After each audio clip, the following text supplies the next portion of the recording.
You hop in your silver sedan built in Tennessee. Then travel a suspension bridge assembled in San Francisco. As you listen to a country song produced on a stage in Memphis, you dial on a cell phone made in New York that transmits to a satellite designed in Long Beach, circling above a wheat field in Wisconsin, where cows produce milk for a farmer that works to deliver a product that's brought by a truck built in Detroit to a store that sells food to a family of 5.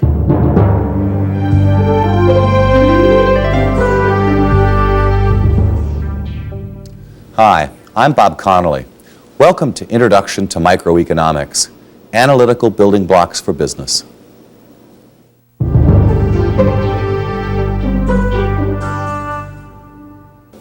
Today, we'll focus on demand. Since you're watching this course on a television set, I think it's pretty safe to assume that you've ventured into a consumer electronics store more than once. We're going to explore what happens behind the scenes at Hollytron Electronics, understand why people buy, what they buy, and also what the sellers are thinking. In our last session, we talked at some length about how to solve resource allocation and scarcity problems. We talked about the role of opportunity costs and incentives. We talked some about the production possibilities analysis, the role of government and other institutions in affecting resource allocation. This session, we're going to start by looking at one particular side of the market. In specific, we're going to look at the buyer side of the market. If I see something when I'm in a store that I like, I actually will go up there and go, you know what, I like this, I'm going to buy it. I love to buy shoes, so I'm a shoe shopper. I'm a shoe freak. I tend not to hold back when I'm going out with friends. Not like I'm trying to show off money or something, but I just don't like to worry about money when I'm having a good time. When I buy clothes, it's usually out of necessity. So I'm one of those strange females in that I don't really like shopping very much. You have certain things that you have to buy, and certain things that are just pleasures, and this world is filled with a lot of pleasures, you know, they're tempting. We're going to start the discussion by talking about types of markets. That's important because it enables us to be very focused on who the buyers are. Then we'll talk about the single most important thing we need to know about the demand side of the market, which is called the law of demand. And this is going to relate how much people buy to the price of the product. There are obviously many other things that affect how much people are willing to buy in a particular setting, so we'll talk about those, and we'll talk in the end about why the amount people buy in a particular market changes from time to time. Let's begin this session by talking about different types of markets. In specific, I want to start by talking about an output market. Now, in an output market, we have buyers and sellers exchanging money for products. We're all very familiar with it since we all participate in output markets, usually on a daily basis. If it's not so clear to you, let me give you an example that I think might be a little more obvious. In a town nearby to where I live, every Saturday morning, farmers from a large area around this town gather and bring produce that they've grown on their farms during the past week. Many of my neighbors go to meet them about 6:30 or 7 o'clock in the morning on Saturdays. But it's an output market that's of great interest to both parties. My neighbors get produce that's grown nearby, that's as fresh as can be, and generally of very high quality, and the farmers get paid for their produce in a way that they'd never get it if they had to deal with some of the large supermarket chains. Another kind of market we need to talk about is an input market.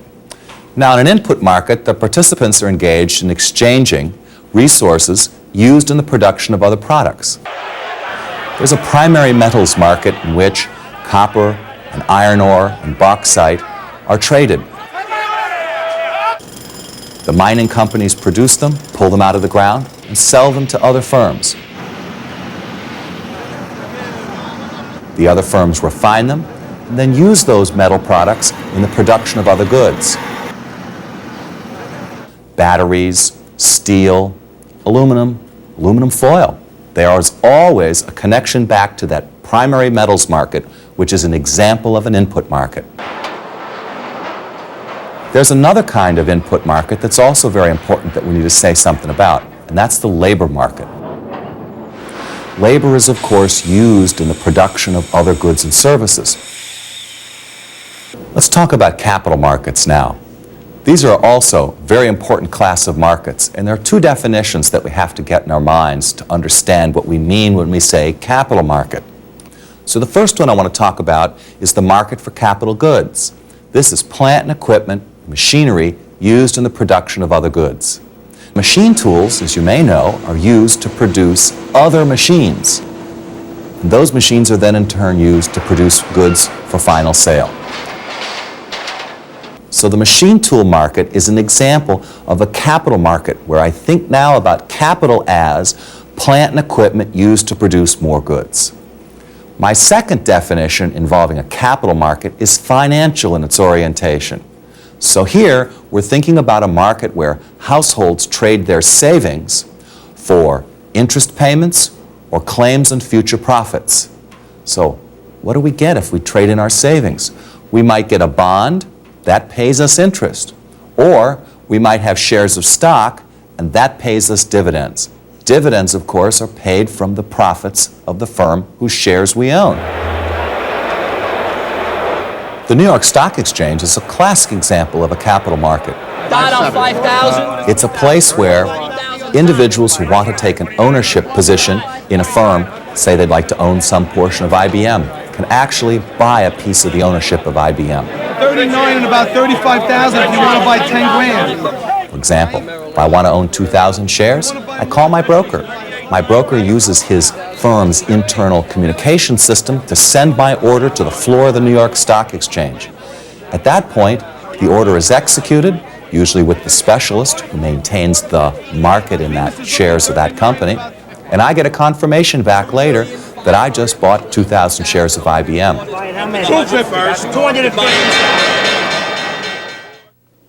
Let's talk now about a black market. This is a little different than the market types we've been talking about. In a black market, we're thinking about a market where trade occurs without legal sanction or approval. Let me give you a couple of examples of what we're thinking about when we talk about a black market. Remember, this is a setting in which the government has essentially made it illegal to trade in the good. In the U.S., of course, the prime examples are drugs like cocaine and marijuana, for example. It's not legal to trade them. So there's a black market that arises in many places because people are willing to pay money to have and consume those products.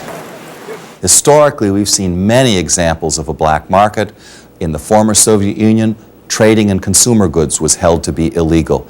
And yet, blue jeans could fetch a wonderful price on street corners in Moscow.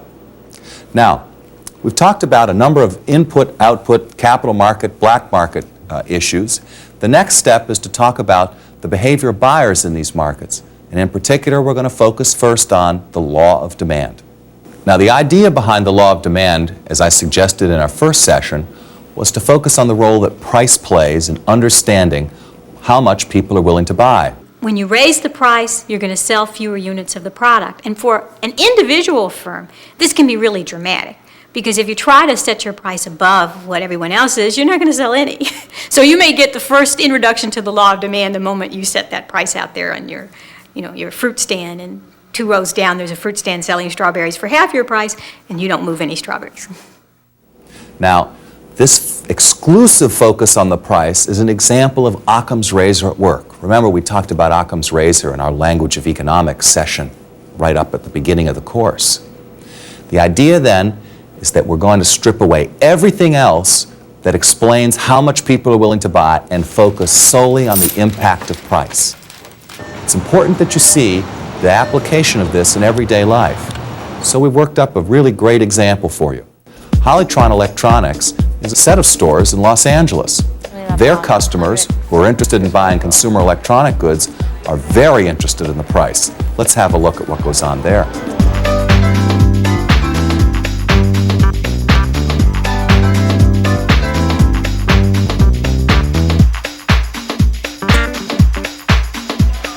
Hollytron Electronics.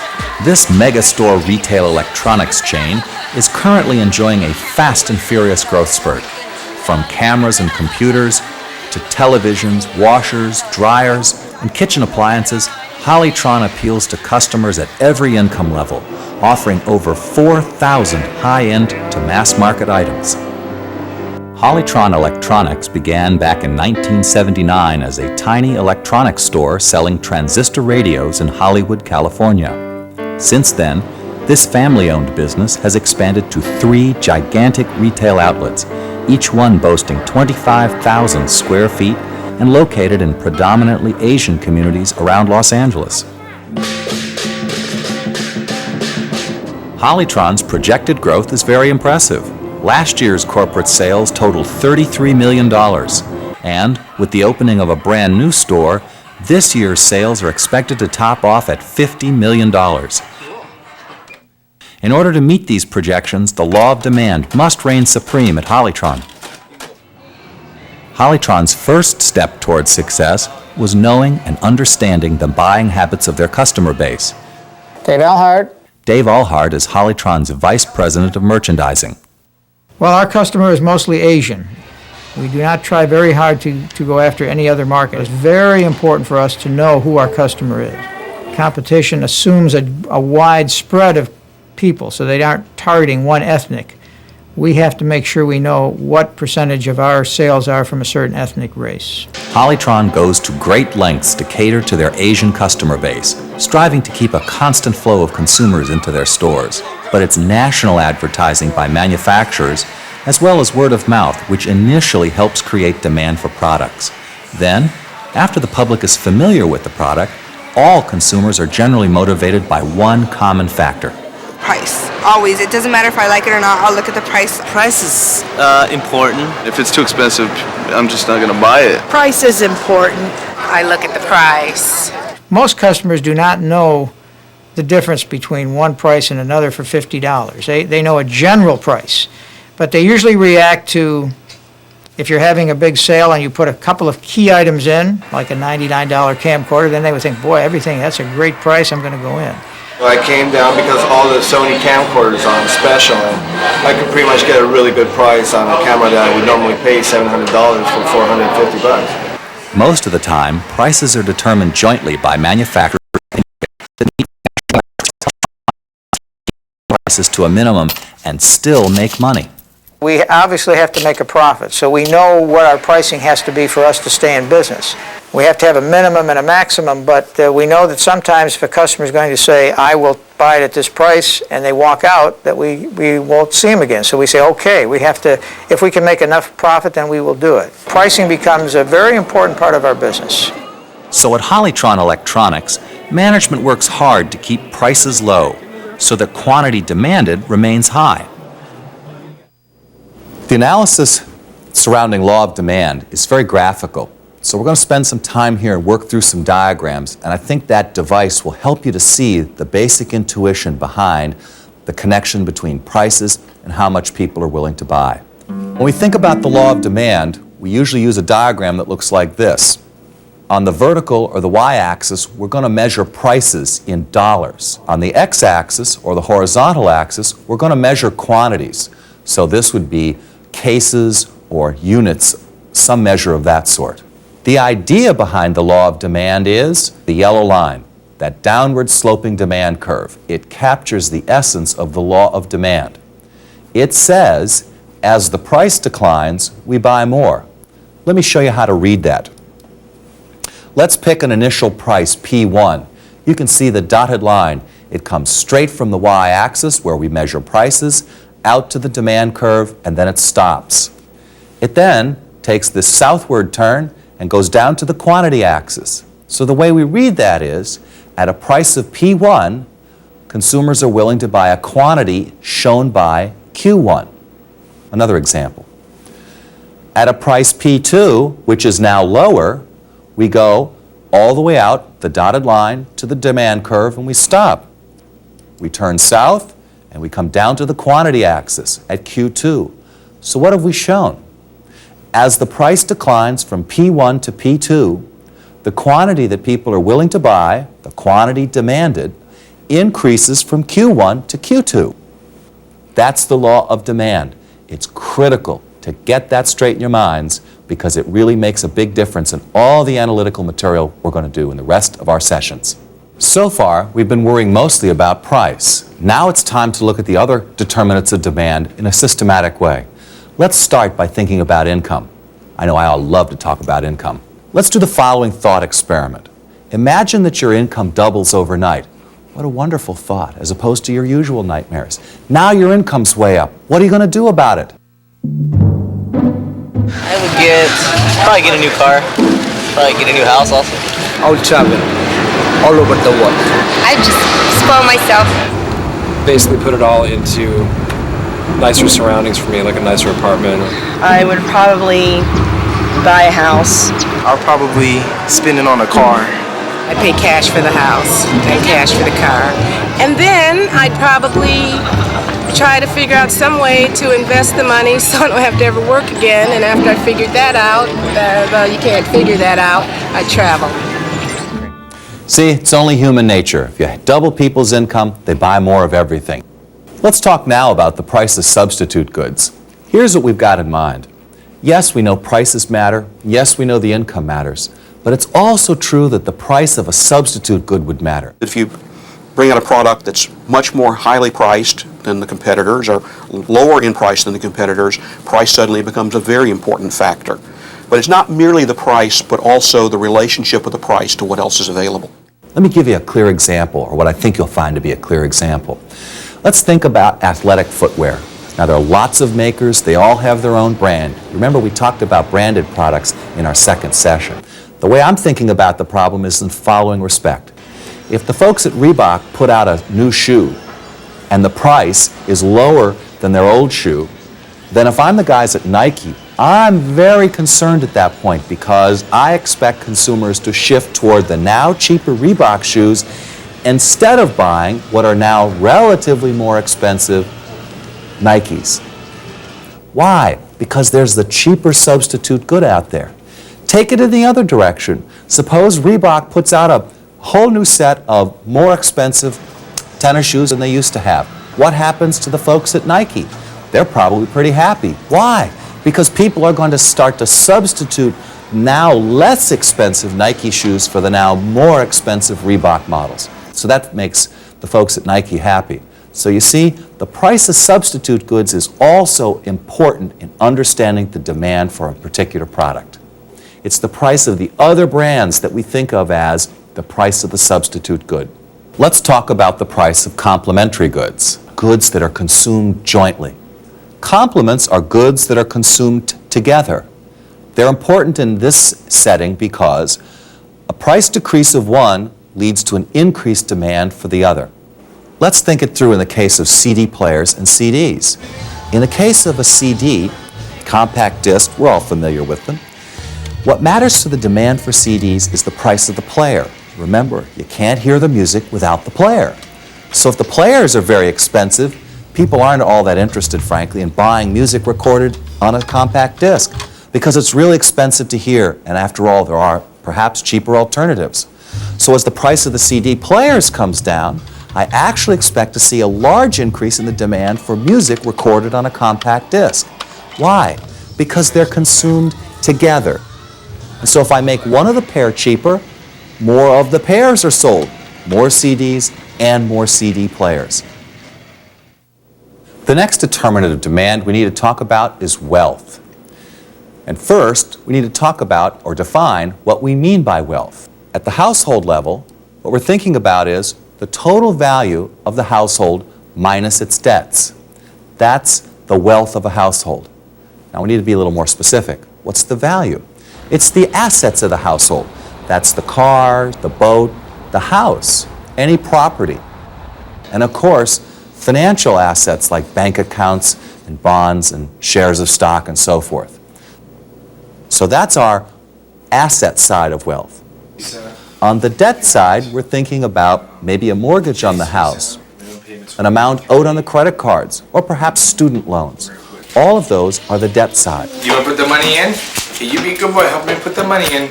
So the difference between the assets and the debts is the wealth of the household. Now, as you can imagine, people who are wealthier might well be able to afford to buy more. And the reason is very simple. Remember, we're not talking about income here.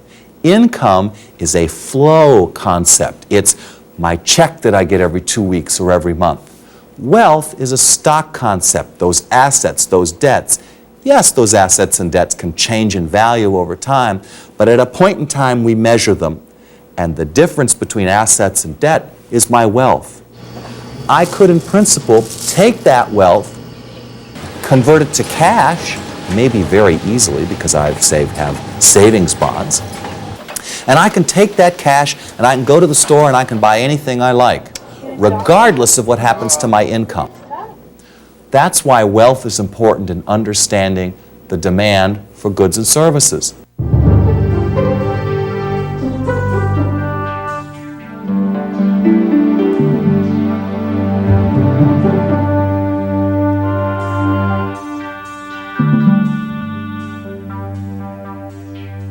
Now there's another set of factors, principally non-economic in their nature, and we call it tastes and preferences. There's consumer taste, which is a little harder to get your hands on as to how consumer tastes are changed. Businesses sometimes advertised in hopes of influencing taste, fads and trends and things like that. And also you can look at issues such as the demographics of your group to get a sense of, kind of an indirect sense on taste.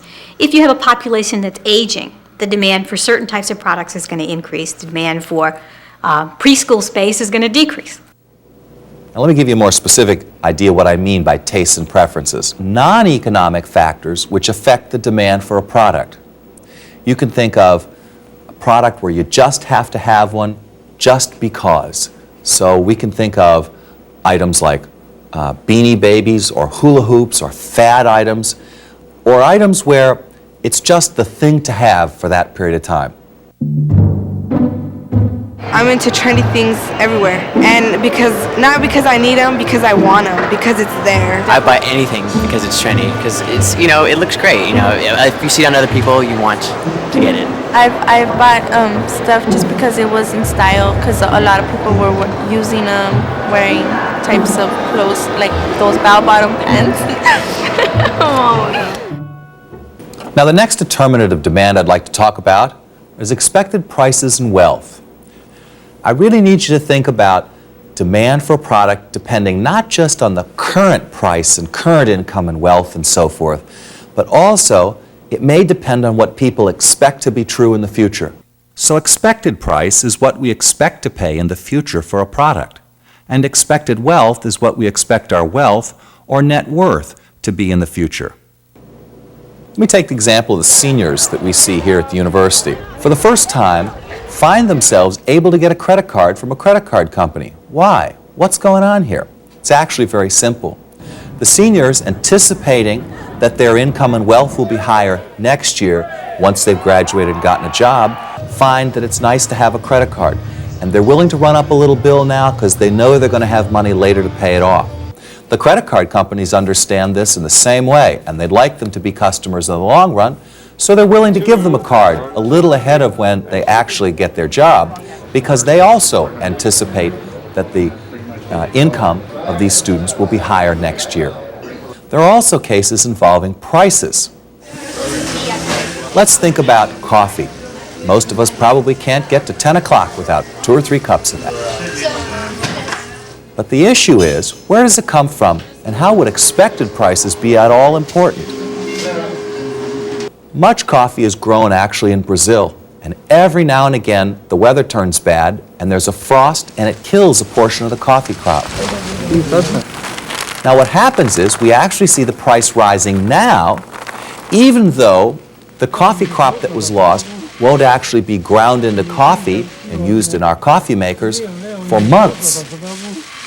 So why does the price react now? The answer is to think about forward-looking behavior. Consumers like me know full well what's about to happen. When the coffee crop has a bad year, the price will be higher later. So anticipating that the price will be higher later, what do? We go out, we hit the store, we buy up as much as we can store, we put it in our freezer or in our shelves in our pantry, and we're fine. We're set. We're not at all worried. But what happens? The price begins to rise now. What happened is people transferred their demand from the future to the present. Anticipating the price would be higher later, they actually bought more now. and they drove the price up in the process. This is impossible to understand unless you think about demand as having some forward-looking components. You have to recognize that buyers will often buy in anticipation of events in the future. And when you keep that perspective in mind, what looks like anomalous or hard to explain behavior actually turns out to be very easy to understand. The last item I'd like to talk about is how the number of buyers in the market actually has an impact on demand. What we have in mind is the following.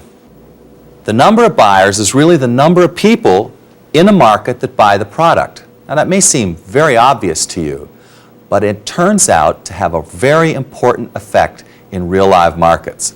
Let me give you an example. Let's take the baby boom, beginning in the late 1940s, but certainly into the 50s and actually into the early 1960s. There was this tremendous increase in the number of children being born. And it had a huge impact on a wide range of markets.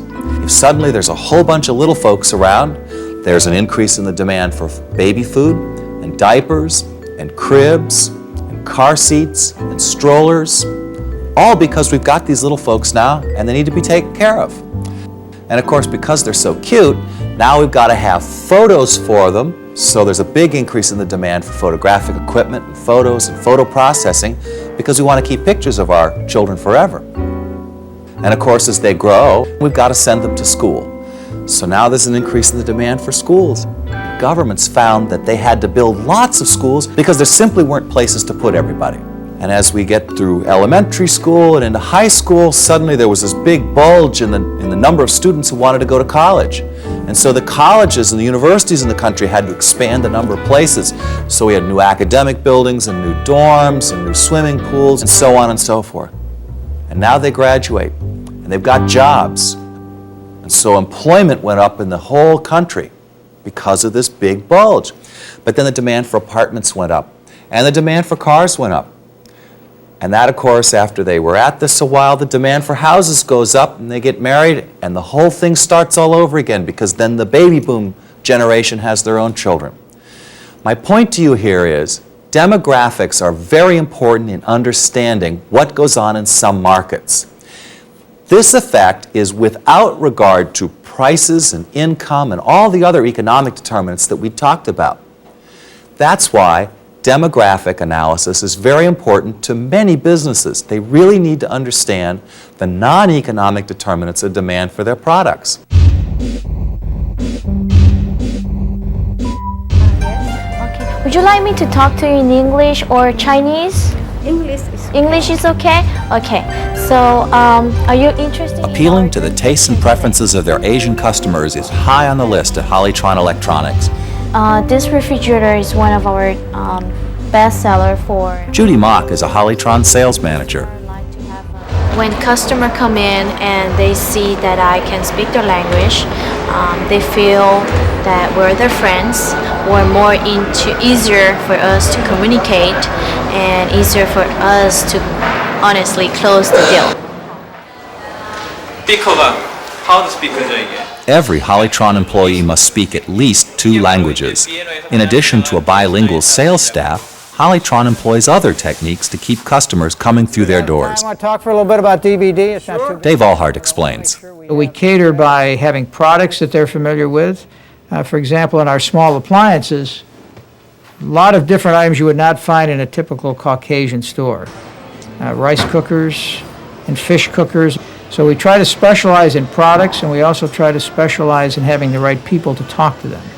Hollytron management has determined that presentation and aesthetics are integral factors in sustaining demand and appealing to customers. As you see, our store is very beautiful.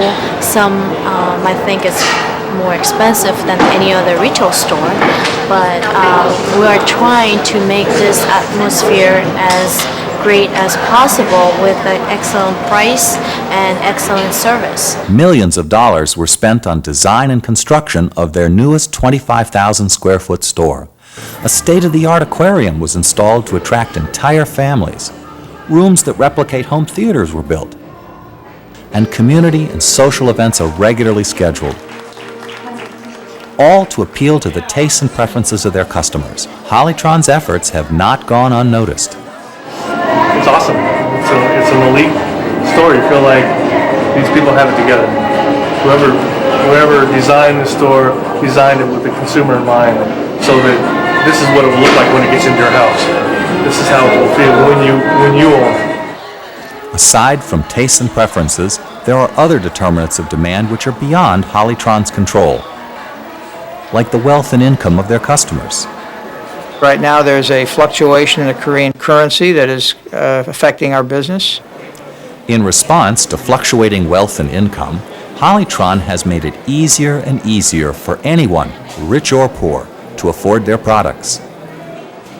There are so many easy ways to finance. Credit cards are so plentiful, and this week we're running 1 year, no interest or no payments. Anything you buy in our store this week you don't have to pay for a year. So income is important. People still have to feel they can afford it, but it's so much easier now to afford things. So, customer wealth, income, and tastes and preferences are just a few of the determinants of demand which affect business at Hollytron. Why people buy is pretty emotional. We know a lot of times people will come into a store, see something they love, and say, oh, I got to have that. But if we let them go home and think about it for a couple of days, they lose that excitement. And keeping up customer enthusiasm is vital to the survival of any retail business.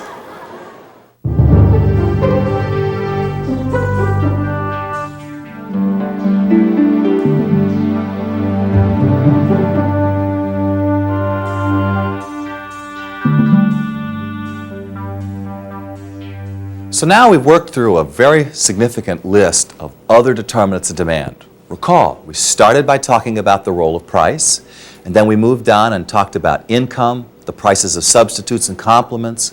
We talked about wealth, expected wealth and prices, tastes and preferences, and we've closed this up by talking about the number of buyers. More specifically, we really tried to inject demographic influences into understanding what happens on the demand side of the market. But to make some serious progress in the study of markets and in the study of demand and prices and so forth, we're going to have to connect everything we've just worked on back into that market diagram. So let's go have a look at the diagram that we were working with before, and that'll allow us to make the connections between what we've just done and the new diagrammatic analysis we're going to do. Remember, we started by talking about how, if the price changed, the quantity demanded would change. Remember, as the price goes down from P1 to P2, the quantity demanded went up from Q1 to Q2.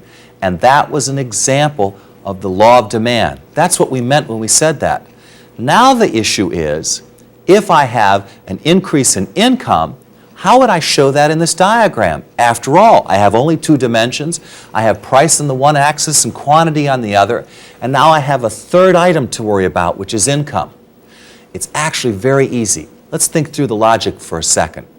At every price, if my income is higher than before, we agreed before that that meant that I'd buy more than before. So the way to think about that is, at price P1, instead of buying Q1, I'd buy Q3. Notice, at the same price, we're going to buy more than before. At price P2, we're not going to buy Q2, we're going to buy Q4. What's going on?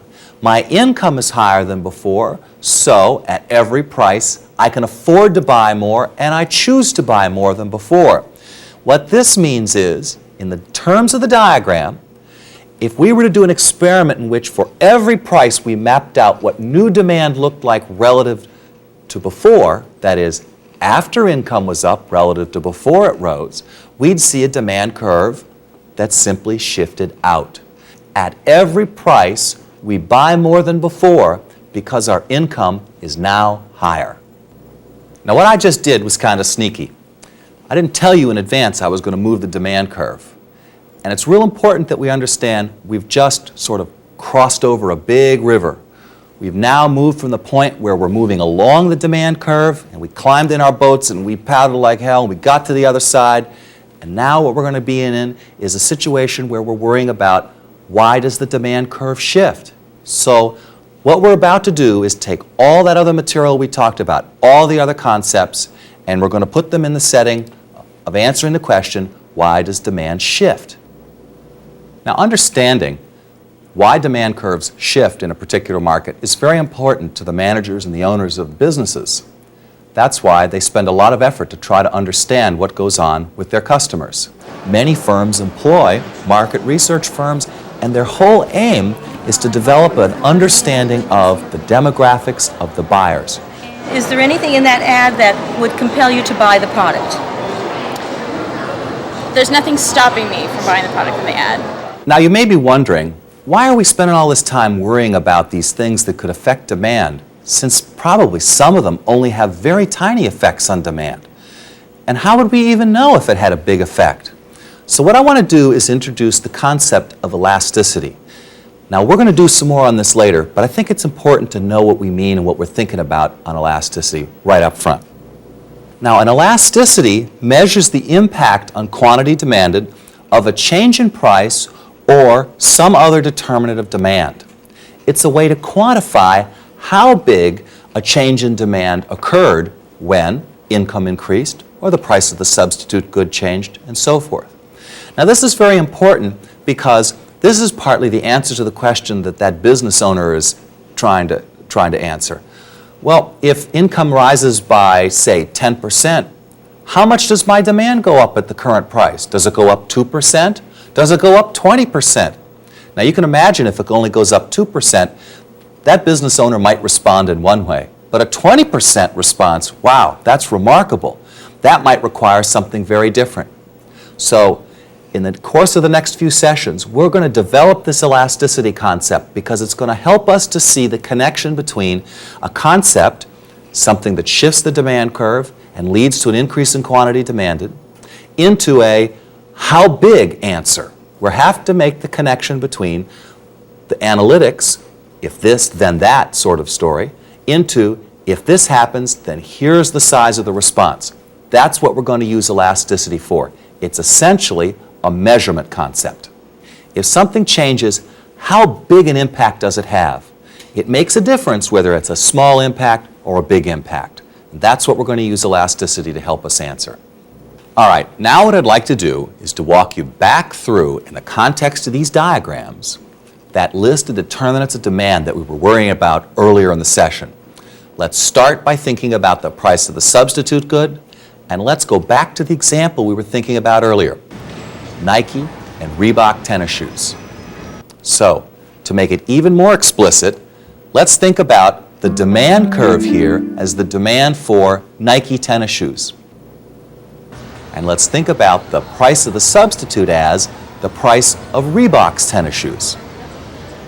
The demand curve that we're looking at for the Nike product only shows the impact of the changing price of Nike shoes. But what's happened is that the price of the substitute, the price of the Reebok shoe, has gone up. So how do I see it? Well, this is, again, going to be an example or a case where the demand curve will shift. So what happens? Well, in this setting, it's pretty straight up to see. At every price for Nike shoes, people will buy more Nike shoes if the Reeboks are more expensive. That is, in terms of the diagram, I expect to see the demand curve shift out. At every price, buyers of Nike shoes will buy more than before because the price of the substitute good is now higher. All right, now I hope that example on the price of the substitutes made sense to you. If it didn't, let's move on to another one that's very similar, and I think you'll start to get the hang of what's really going on here. Let's think about the price of complements. Now, the example that we worried about earlier in the session involved CDs, compact discs on which recorded music is available, and CD players.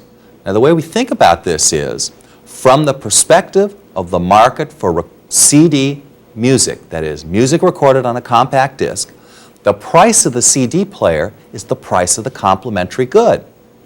The issue is, if the price of the complementary good, the price of a CD player, changes, what does that do to the demand for music recorded on compact discs? If the price of CD players goes down, we're going to consume more CD players and more CD recorded music than we would before.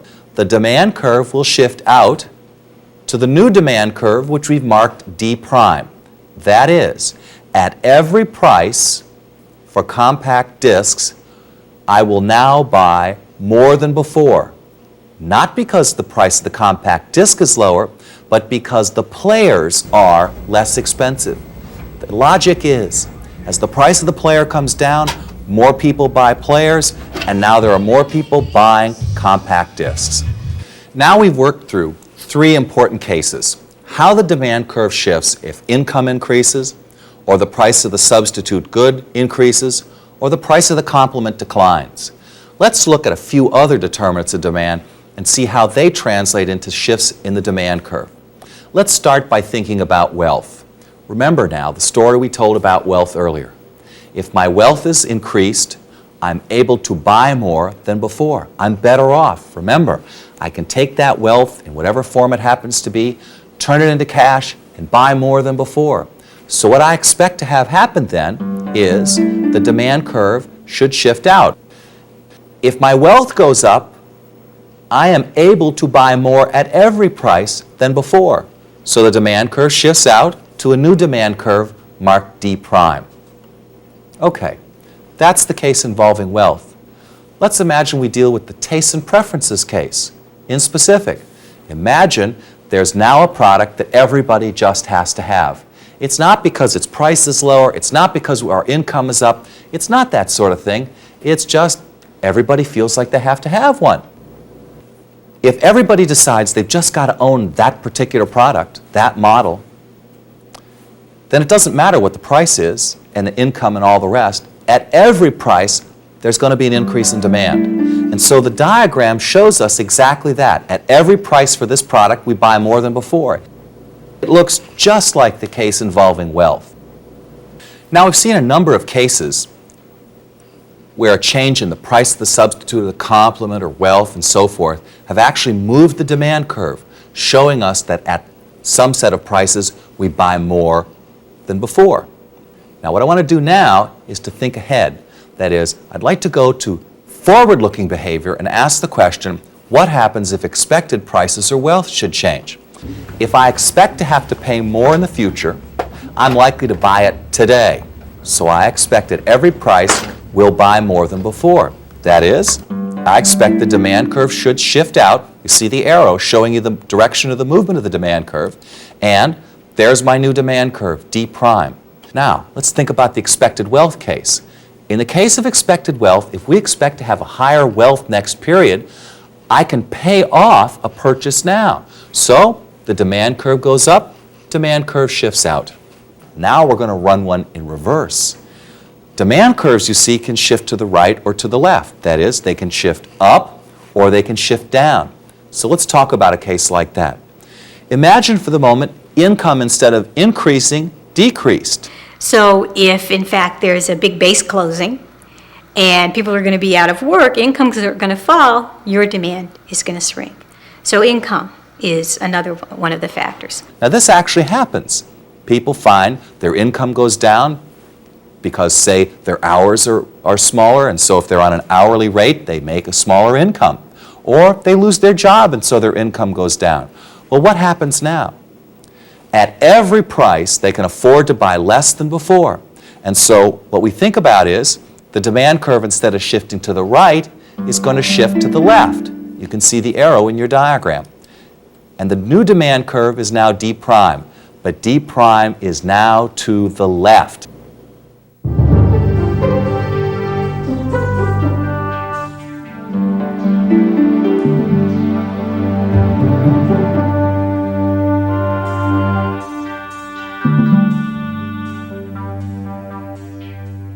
Okay, we've been through a lot.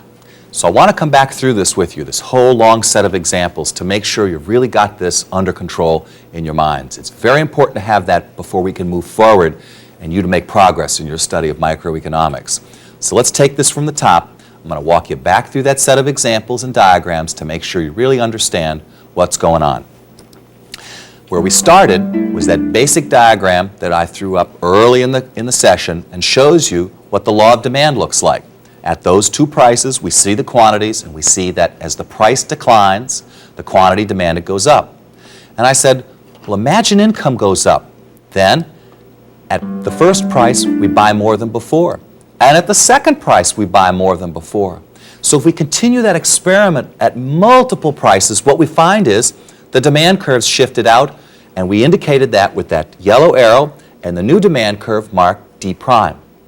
Now, we also asked the question, suppose that the price of the substitute good increases. What happens in that case? That makes me more interested in this product because the substitute's more expensive. So what do? At every price, we buy more than before. The demand curve shifts out and up to the right. The arrow shows the direction, and my new demand curve is D prime. That shows me at every price I will buy more than before. It's exactly the same analysis that we did in the previous diagram where I had price 1 and price 2. The next case involved the price of the complement. Suppose the price of the complement falls. Now, remember, with complementarity, we're talking about joint consumption. If you make one part of the pair less expensive, people buy more of both in the pair. So we were thinking about CD music and CD players. So what happens in this setting? The demand curve shifts out to the right. At every price, we buy more than before, and my new demand curve is indicated by D prime. The other case we then worried about was suppose wealth increases. Again, wealth increases mean I'm better off than before and I can afford to buy more than before at every price. So in the diagram we show that with a rightward shift of the demand curve, look at the arrow again, and my new demand curve is once again D prime. We also thought about tastes and preferences. So we just have to have that item. Everybody wants to own one. So, from my original demand curve, even though the price in the market hasn't changed, everybody's got to own one. So, at every price, we want more than before, and the demand curve shifts out and to the right, from D to D prime. The next case, of course, involved an increase in expected price or wealth. Now, to make this a little simpler, let me just talk about the expected price case. I think wealth is pretty easy for most folks to figure out. If I expect the price of a good to be higher next period, say next month or next year, and I could buy it now as opposed to waiting and buying it later and paying a higher price, well, think through the logic. This is simple, right? Buy it now. Sure, I know you might be concerned about can I store it and all the rest, but let's use Occam's razor, cut all that extra detail away, put it to the side, and just focus on the one issue. If the expected price is higher, we're going to buy now. At every price, we'll buy more than before. So the demand curve shifts out from D to D prime. Now, that works us back through that long set of examples. But what we haven't talked about is what shifts the demand curve to the left. After all, if you were paying attention, you noticed in every case the demand curve moved from D to D prime, and D prime was always up and to the right. That is, at every price, we bought more than before. Well, what happens if income decreases? What happens if the price of the substitute good goes down? What happens if the price of the complement increases? These are all cases or situations where the demand curve is going to move in the opposite direction. Let me give you an example. If your income goes down because you lost your job, or your hours are cut back and you're paid by the hour, then your income is smaller than before. And that means at every price you can afford to buy less than before. The demand curve will shift to the left. You see the arrow. There's my new demand curve, marked D prime. D prime is to the inside, meaning at every price I can buy less than before. Imagine yourself in the position of the manager of one of those electronics stores. What happens if income decreases among his customers? What happens is the demand curve shifts to the left. At every price that he has posted in his store, there's a smaller demand than before. Did the manager of the store do anything differently? Were his employees less effective? It had nothing to do with that. It was the fact that the income of his customers was lower than before. So this is why it's very important to think about what pushes demand out and what pushes demand back. Now your brain might be feeling a little tired at the moment, and it should. If you've never done microeconomics before, what you've just done is the first really big hunk of solid analytical microeconomics. Now, I want to make sure you got this straight, so let me walk you back through what we've done today so you can try to fit all these pieces in where they belong. We started by talking about market types. I wanted you to see what an input market looks like versus an output market versus a capital market. Remember though, our focus for this session was primarily on the buyer side of the market. So what we introduced right up front was the law of demand. The law of demand, of course, is probably the single most important concept in the entire session. Remember the logic behind the law of demand. It basically says, if the price goes down, people will buy more. Now, more formal language to say the same implies the same reasoning. As the price declines, the quantity demanded goes up. Now, that language, quantity demanded goes up, is different from demand increases. I'll use that language in just a moment. So, again, the essential idea I need you to take away from this session is, as the price goes down, the quantity demanded goes up. Now, there are other determinants of demand as well that we've talked about in this session. We talked about the impact of changing income. We talked about the role of prices as substitutes and complements, wealth, tastes and preferences, and several other determinants of demand. In every case, what we're always worrying about is what do these other determinants do holding the price constant? That is, we would say at every price, if income goes up, people can afford to buy more than before. And that caveat up front, at every price, allows us to talk about the impact of the other determinant holding price as a constant. Now remember, that's part of that economic method that we talked about in the very first session, how we approach things. There can be many things moving in the real world, but when we do our analysis, we want to focus on them one at a time so that we really understand what's going on. Now, we also attempted to take all of this logic and reasoning to graphical form. Recall, we went to diagrams and showed you a diagram of the law of demand, and then to talk about income and the price of substitutes, the price of complements and so forth, we had to solve that problem of a two-dimensional diagram and three or more things that could possibly affect demand. So how do we do that? We said, holding price constant, we would ask the question, if income goes up, what happens to the quantity demanded? And the answer was, our logic told us, well, if income is up, we can afford to buy more. So the quantity demanded should go up. So we took our basic logic and we translated it into a diagram. And it's very important that you recognize that method and try to work that way yourself. Get the logic straight first, then go to the diagrams. Diagrams serve logic, not the reverse. So, we talked about a number of reasons why demand curves could move both out or back. That is, out to the right or back to the left. Now, it's very important to think through why we care about these sorts of things. Remember, what managers do in firms all over the world is they try to understand their buyers and the behavior of the folks who buy their products. That requires that they need to understand why, if the price of their competitor's good might change or if the income of consumers changes, it has an impact on the demand for their product. And the models that we've developed in this session allow you to work directly to the consequences for a manager or a firm of changes in product, consumer income, product prices, and so forth. So this logic that we've developed is extremely useful and practical in the real world. In our next session, we're going to step on to the other side of the market. We're going to look at the determinants of supply. Where do supply curves come from? Our discussion there will be very symmetric with the way we talked about demand this time. So we'll talk about the basic determinants of supply: production, cost, productivity, and there are some other determinants of supply which may not be so obvious to you, and we'll work through those as well. We'll also go back to our diagrams, and I'll show you how to think systematically about why supply changes in markets. To help make it very concrete, we'll go back to the Wolfgang Puck Food Company to learn how supply ties into their frozen pizza business. We'll find out exactly what goes into making those pizzas. Well, we have first a co-packing price and assembly costs. Then we have a breakdown in ingredient costs.